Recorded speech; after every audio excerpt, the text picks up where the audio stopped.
We have the brand new season coming out, the Might and the Mastery, that's going to be starting on Tuesday, March 4th at 10 a.m. local time. And in today's video, we're going to cover everything that we need to know about the spawns. Is there anything to look out for? Is there any type of battles coming up that we should focus on? And then most importantly, we're going to give you any tips, tricks, and strategies to help you max out on this season from a Stardust, XP, and more perspective of what we know of as of right now. So welcome to the Trader Club. Here we go. This season is going to go all the way until June 3rd, guys. That's right in the middle of Ghost Fest season. That's going to be right after Japan, switching over into New Jersey and then as well as Paris. So this season is going to take us pretty much through the summer season fests that are going on. And let's talk about the season bonuses. So there is going to be a boost in raid battles with best friends as far as effectiveness goes and strength. So if you guys do want to do raid battles with somebody that is a best friend, you will have an increase in strength, so you can take down raid battles easier. And I do say best friend because it says friendship battles, but I'm assuming that as you go up in friendship, you will be dealing more damage. I could be totally wrong with that, and it could be just strictly using friendships, but that's what I'm thinking here. Then the next one, probably the biggest win of the season, is going to be getting a guaranteed XL rare candy every single time that you complete a raid. The one thing I am going to tell you guys about this is please do not just buy XL rare candies just for the sake of buying XL rare candies. Remember, you are still purchasing them, so for the price of one premium battle pass, you will be able to get one of the rare XL candy. Is that going to encourage me to do a ton more? Not really. I'm sitting at quite a bit of XL rare candy personally. Every time I do these events and everything going on, I save it. The one problem is we don't get the chance or opportunity to be able to re-roll our mythics, which is something that I would love to see in Pokemon Go coming in the near future, is a way to be able to swap, even if it's just from a lucky trade, with a mythical Pokemon that has to be an even swap. I don't care if it's an even swap, at least give me something that, at least if it was still going to maintain its garbage status as far as IVs go, I would at least be able to power it up for half of the Stardust, and I wouldn't feel so pulled to not want to do it if it's a poor IV one. Or I'm just going to keep sitting here with these XL rare candy, slowly dumping it into some of these mythicals and hoping one day that we do get a good quality one, because right now we have the shiny Meloetta that could potentially be a good quality because I don't have that one yet. And then the other great tip during this season is going to be for the other bonus, which is going to be a guaranteed XL candy when trading. I love this one because you don't have to be any set distance apart. You just trade and get it. So it can be a local friend. It could be literally somebody that lives in the house with you, because the distance does not matter at all. What the distance will matter in is getting you regular candy, but my primary focus of trading is XL candy, number one, and number two, lucky Pokemon. So you are hitting two of the three. If you want regular candy, it's pretty easy to get regular candy, and the rare candy compared to rare candy XL accumulates so much faster, and that's one thing that I constantly am dumping into Pokemon in my bag to maintain a smaller bag ratio of all this XL candy and XL rare candy. But there is tons of XL rare candy for us to be able to get. If you just do your one free raid every single day for 3 months, you're going to have around 90 XL rare candy, and that doesn't include going after anything extra. So it might be time for me to start dumping mine into something that I might use in the future. And then finally, you're going to get increased Stardust catch for each and every day on your first catch of the day. So what I am going to encourage you guys to do over this season is on the 7th day, track it. Do you guys know how to track that? If we go into the bottom here, we see our daily streaks reward. This is going to be under the today thing in the research glasses. Is all you have to do is come in here, and then you will be able to track what's going on. So here's going to be my tip for you guys. Make sure to be ready every single 7th day. What you're going to do is you're going to put a star piece on.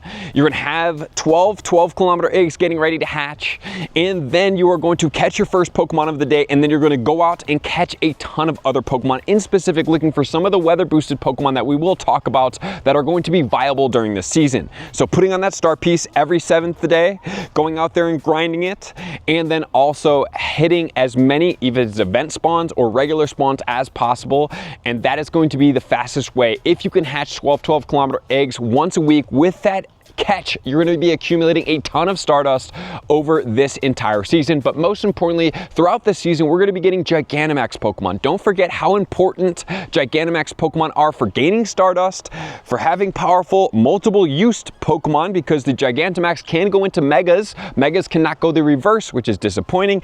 And then finally, they get a ton of XP as well when doing those raids. On a Lucky Egg, that's 50,000 XP. On a Star Piece, that's 37,500 Stardust per Gigantamax battle complete. So don't overlook this. We have the Kanto starters coming up this weekend, and then also we have Machamp that's going to be making its debut throughout the season. And then don't forget that we will be getting Kubfu. Kubfu is the mythical fighting type Pokemon that can go into different forms, and when going into different forms, it can Dynamax as well, which is going to have the Single Strike or the Rapid Strike. And the Kubfu 100% IV coming out of field research will be 727, so it looks like we're going to be journeying with this Kubfu throughout this entire season, so please make sure 727 is going to be the one you put out there. And then if you do get a good one, guys, XL Rare Candy might be a good play to start dumping these in and freeing up some of your bag space. And in specific, I'm definitely talking to myself. And then also it says Nickit, Thievul, and more from the Galar region will be spawning their way into the game. So we'll see on the first Tuesday if this Pokemon will be into the new season or will it come out during an event. And let's not forget about Raikou, Entei, as well as Suicune. These Pokemon will be making their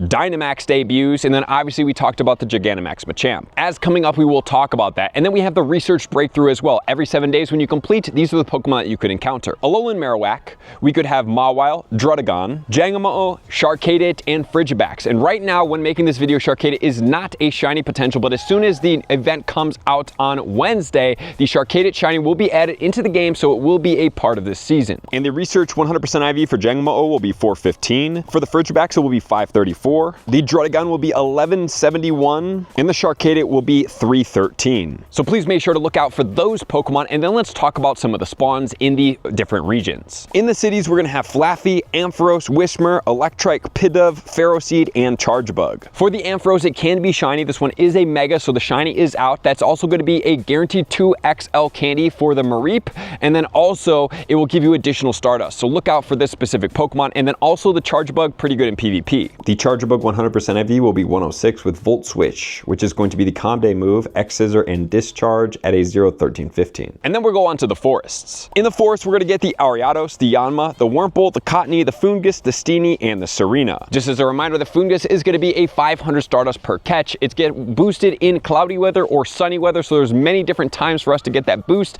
and this one does yield us that additional Stardust as talked about, so please make sure to get that. And Serena is a guaranteed 1XL candy, as well as Ariados for that one as well, guaranteed 1XL candy when catch, and additional Stardust for both. In the mountains, we're going to get the Paldean Wooper, the Slackoth, the Nincada, the Hippopotas, the Krogunk, the Stunfisk, and the Clodsire. So for this one, the Paldean Wooper is going to be one to look out for PvP, and then obviously the Stunfisk is a pretty cool one. Even though we did have the research day, that shiny is decent, and the Nincada is a little bit rarer for most. The Clodsire will be ranked 2 or 8 depending on if you use Stone Edge or you use Earthquake. So 2 on the Earthquake, and that's going to be a 0-14-13. And then in the Ultra League, it's going to be ranked 63 with Poison Sting, Stone Edge, and Earthquake. Finally, in the beaches and water, we have the Marill, the Quillfish, the Carvana, the Whalmer, the Spheal, the Celio, and the Barbaracle. So the Celio and the Barbaracle are going to be the guaranteed 1XL candy and additional Stardust per catch here. The Azumarill will be best ranked in the Great League at 17 with Bubble, Ice Beam, and Play Rough at a 0-15-15. The Walrein is going to be ranked 44 in the Great League with Powder Snow, Icicle Spear, and Earthquake that are both Calm Day moves at a 0-12-15. In the Ultra League, it's going to be ranked 57 in the Non-Shadow with both of the same moves and Earthquake at a 0-15-15. And then in the Master League, it's best ranked at 155. And then we're going to have the regional exclusives. So in the Northern Hemisphere, we're going to have Hisuian Sneasel, Bronzer, Deerling, Springform, Dino, Chespin, Fennekin, and Froakie. High Trigon's best ranking will be 57 in the Master League with Dragon Breath,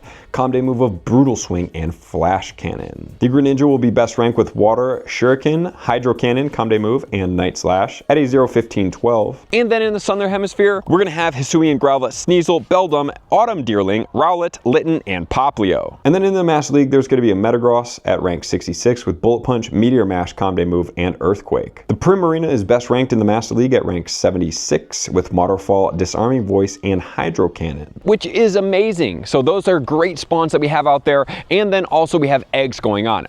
Charcadet is going to be one of the Pokemon to look out for, and obviously Larvesta, as always, 855, 100% IV on that Larvesta. In 2 kilometer eggs, we're going to be getting Apom, Wynot, Bonsly, Ducklet, Larvesta, Litleo, and Smoliv. As far as these 2s and these 5s that we're going to talk about, there's nothing crazy in there except the Larvesta, but that is a rare hatch. In the 5 kilometer eggs, we're getting Psyduck, Larvesta, Inkay, Crabrawler, Kamala, Togedemaru, Grookey, Scorbunny, and Sobble. Then in the Adventure Sync 5Ks, we're going to be getting Skarmory, Lileep, Anorith, Munchlax, Riolu, and Mantike. The Munchlax 100% IV will be 1,081, and then for the Riolu, it will be 567. In 7 kilometer eggs, we're going to be getting Alolan and Galarian Meowth, Alolan Grimer, Hisuian Voltorb, Hisuian Quillfish, Galarian Corsola, and Galarian Darumaka. For the Galarian Corsola, 100% IV will be 855, which is the exact same as the Larvesta, easy for those to remember. And then in the Route 7 kilometer eggs, from the Mateo, you're going to be getting Alolan Vulpix, Hisuian Growlithe and Sneasel, Galarian Corsola, White Stripe Basculin, and Pawniard. And for this one in specific, the White Stripe Basculin did have the shiny debut last year for the Sinnoh Tour. I don't know why it wasn't in the Unova Tour as well, but it was not.